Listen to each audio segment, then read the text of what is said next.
तो इस वीडियो में हम लोग बात करने वाले हैं numericals on wave optics, a difficult topic जो हम बनाएंगे बहुत आसान।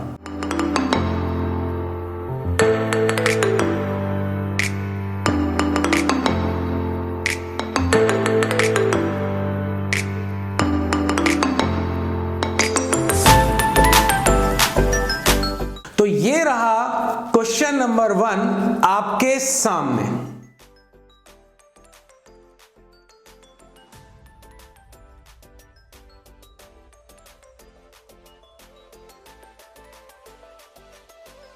तो गिवन डेटा आपने निकाल लिया है, कोई दिक्कत नहीं है। गिवन डेटा इस बार बड़ा ट्रिकी है, दिक्कत तो है बाबा जी, और वेव ऑप्टिक्स है, थोड़ा टाइम लेगा, न्यूमेरिकल्स में भी थोड़ा टाइम लगेगा, मगर समझना अच्छे से क्योंकि इंपॉर्टेंट है, बिल्कुल इंपॉर्टेंट है। चलो तो बढ़ते हैं गिवन डेटा की तरफ। तुमने कुछ ऐसा लिखा होगा, ऐसा कुछ डायग्राम दिया हुआ था हमको, ठीक है, वेरी गुड।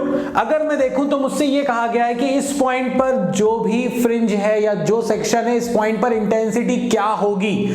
मुझसे इंटेंसिटी मांगी है तो मुझे इंटेंसिटी का फॉर्मूला याद आ जाना चाहिए। तो बाबा जी ने क्या करा, पहले से लिख लिया ताकि टाइम बच जाए थोड़ा। I is equals to I1 plus I2 plus 2I1 I2 cos phi, ठीक है ना। ये फॉर्मूला याद आ रहा होगा, प्लेज के वीडियोस जरूर देख लेना, स्टार्टिंग वाले वेव ऑप्टिक्स 6 या 7 वाला जो पार्ट है उसमें वेव ऑप्टिक्स मिलेगा और वहां पर ये फॉर्मूला आया है। ये याद नहीं आ रहा हो तो एम्पलीट्यूड वाला फॉर्मूला याद आ गया होगा, a square is equal to a1 square plus a2 square plus 2a1 a2 cos phi. और a स्क्वायर जो होता है, I is directly proportional to a square होता है, तो जहां पर भी a स्क्वायर था वहां में I लिखता चला गया। a1 स्क्वायर की जगह I1 क्या है, intensity of first source. I2 क्या है, इंटेंसिटी ऑफ सेकंड सोर्स।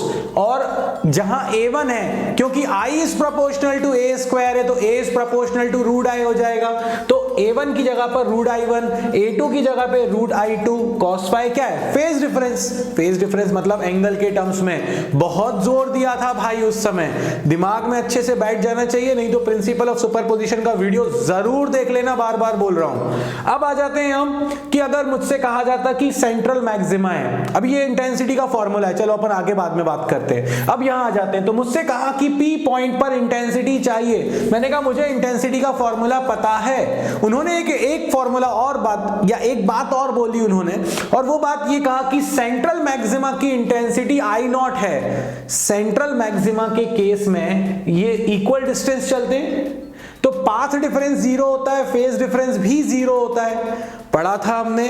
तो यहां पर फाइ की जगह पर रख दो 0, तो जैसे ही cos फाइ 0 रखा, और यंग्स डबल स्लिट है, यंग्स डबल स्लिट में दोनों सोर्सेस की इंटेंसिटी होती है सेम। क्यों?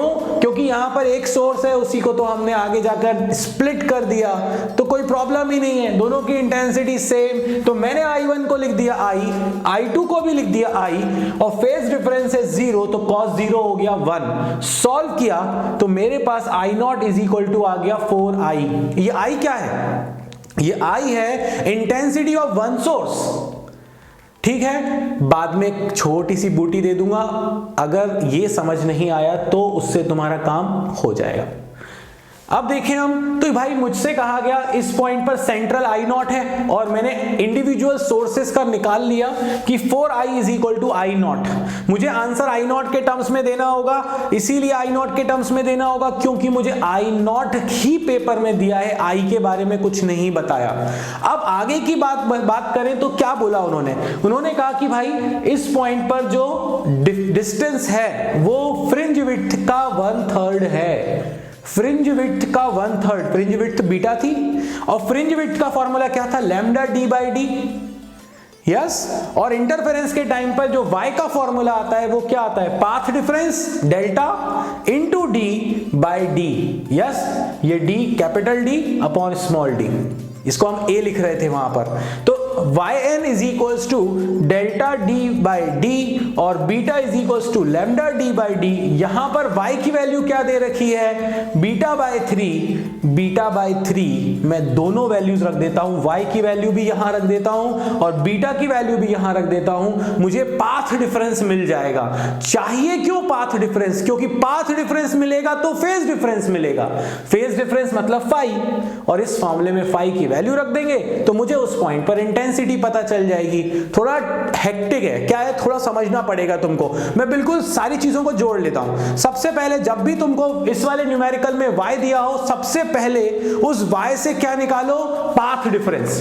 पाथ डिफरेंस आ गया तो क्या निकालो, फेज डिफरेंस। फेज डिफरेंस को इस फॉर्मूले में रख दो तो आंसर आएगा i के टर्म्स में, बट उन्होंने यहां पर तुम्हें i नॉट के टर्म्स में मांगा है आंसर, मतलब सेंट्रल की इंटेंसिटी के टर्म्स में मांगा है। तो सेंट्रल की इंटेंसिटी के साथ मैंने रिलेशन निकाल लिया था पहले, फाई 0 रखकर। हो गया ना मेरा काम भाई, हो गया मेरा काम। अब बढ़ाता हूं मैं गाड़ी को और मैं यहां देखता हूं कि मेरा पाथ डिफरेंस क्या आ रहा है, फिर एक बूटी और देता हूं।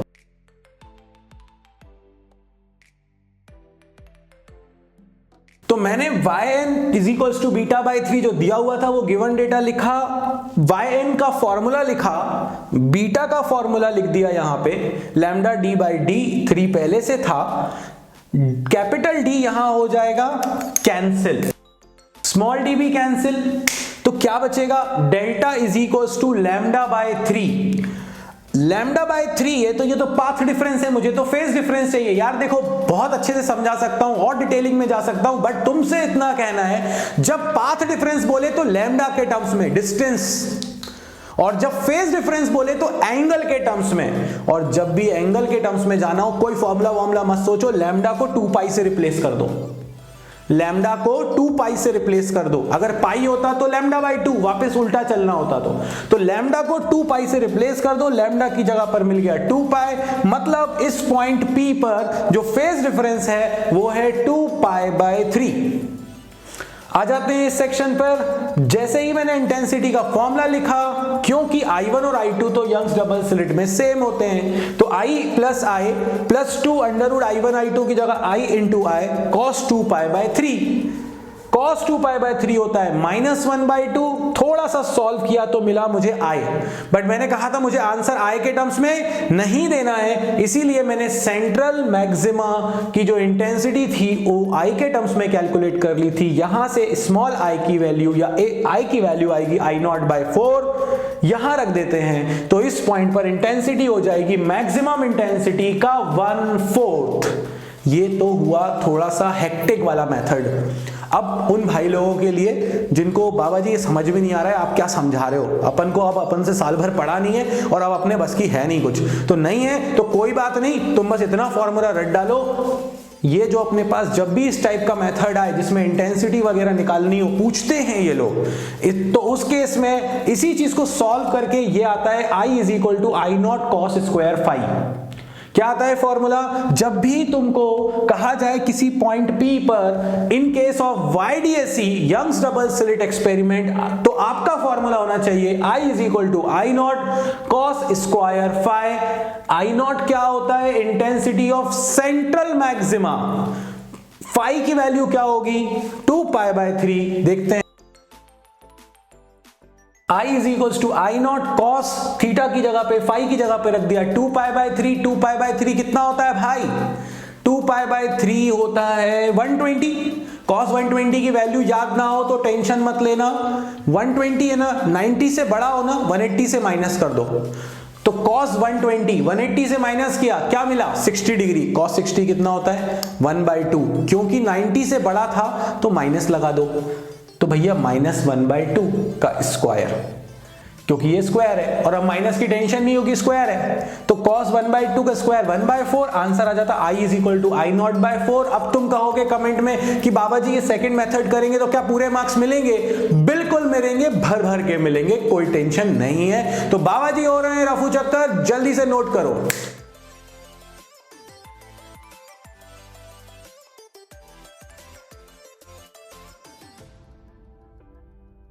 तो फाइनली तुम लोगों ने एक क्वेश्चन करा है वेव ऑप्टिक्स का। थोड़ा टाइम लेगा क्योंकि दिमाग में इसको कॉन्सेप्ट बनाने में टाइम लगेगा, बट यस, वेव ऑप्टिक्स से तुम्हारे दिमाग के सारे गेट खुलने वाले हैं। तो ये बढ़े हम नेक्स्ट क्वेश्चन की तरफ, और ये रहा नेक्स्ट क्वेश्चन आपकी आंखों के सामने।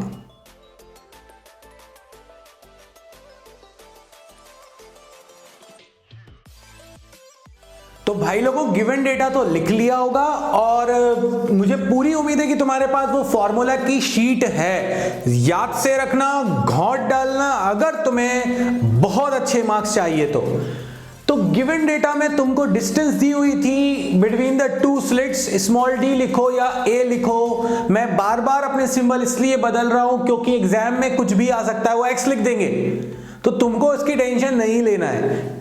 0.15 मिलीमीटर, मिली, माइक्रो, नैनो, बड़ी दिक्कत करते हो भाई, याद हो जाएगा 10 टू दी पावर -3, थोड़ा सा अरेंजमेंट कर दिया डेसिमल का तो 10 to the power -4, 450 nanometre, nano 10 to the power -9।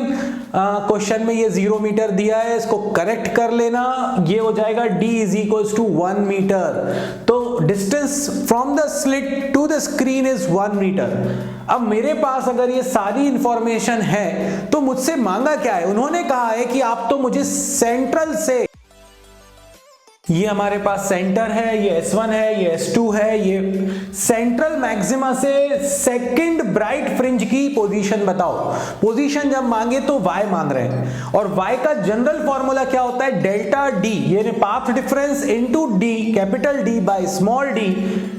Delta की वैल्यू रख देंगे n लैम्डा अगर ब्राइट है तो, और अगर डार्क है तो फिर डेल्टा की वैल्यू रख देंगे 2n-1 इंटू लैम्डा बाई 2। तो जैसे ही मेरे पास पाथ डिफरेंस आ जाएगा ब्राइट और डार्क का, मैं तैयार हूं क्वेश्चन सॉल्व करने के लिए।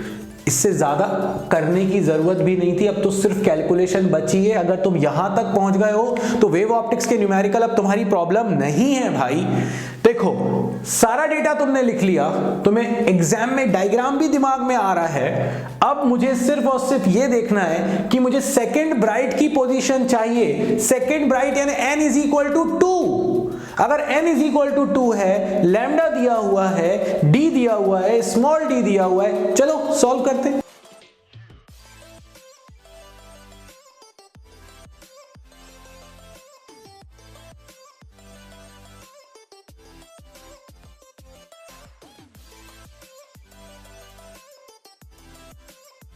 तो सेकंड ब्राइट फ्रिंज की पोजीशन के लिए y2 is equals to 2, n की जगह पर, लैम्डा की जगह पर 450 into 10 to the power -9, capital D की जगह 1, स्मॉल d की जगह 1.5 इंटू 10 टू दी पावर -4। जैसे ही रखोगे, थोड़ा सा मल्टीप्लाई कर लो भाई, थोड़ी तो मैथ्स अपन कर ही लेंगे, और जैसे ही करेंगे तो अपने पास जो सेकंड पोजीशन है, उस सेकंड पोजीशन की डिस्टेंस आ जाएगी सेंट्रल से 6 into 10 to the power -9 metre या 6 मिलीमीटर।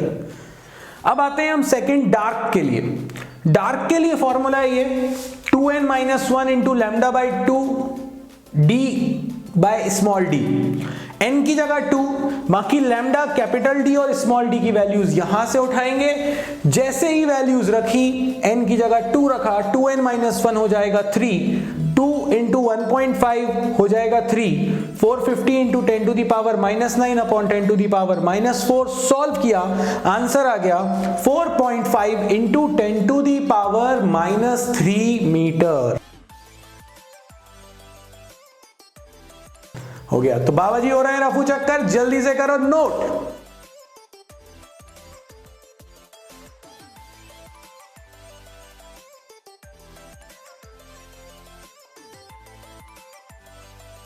तो सेकंड क्वेश्चन भी हमसे बन गया है।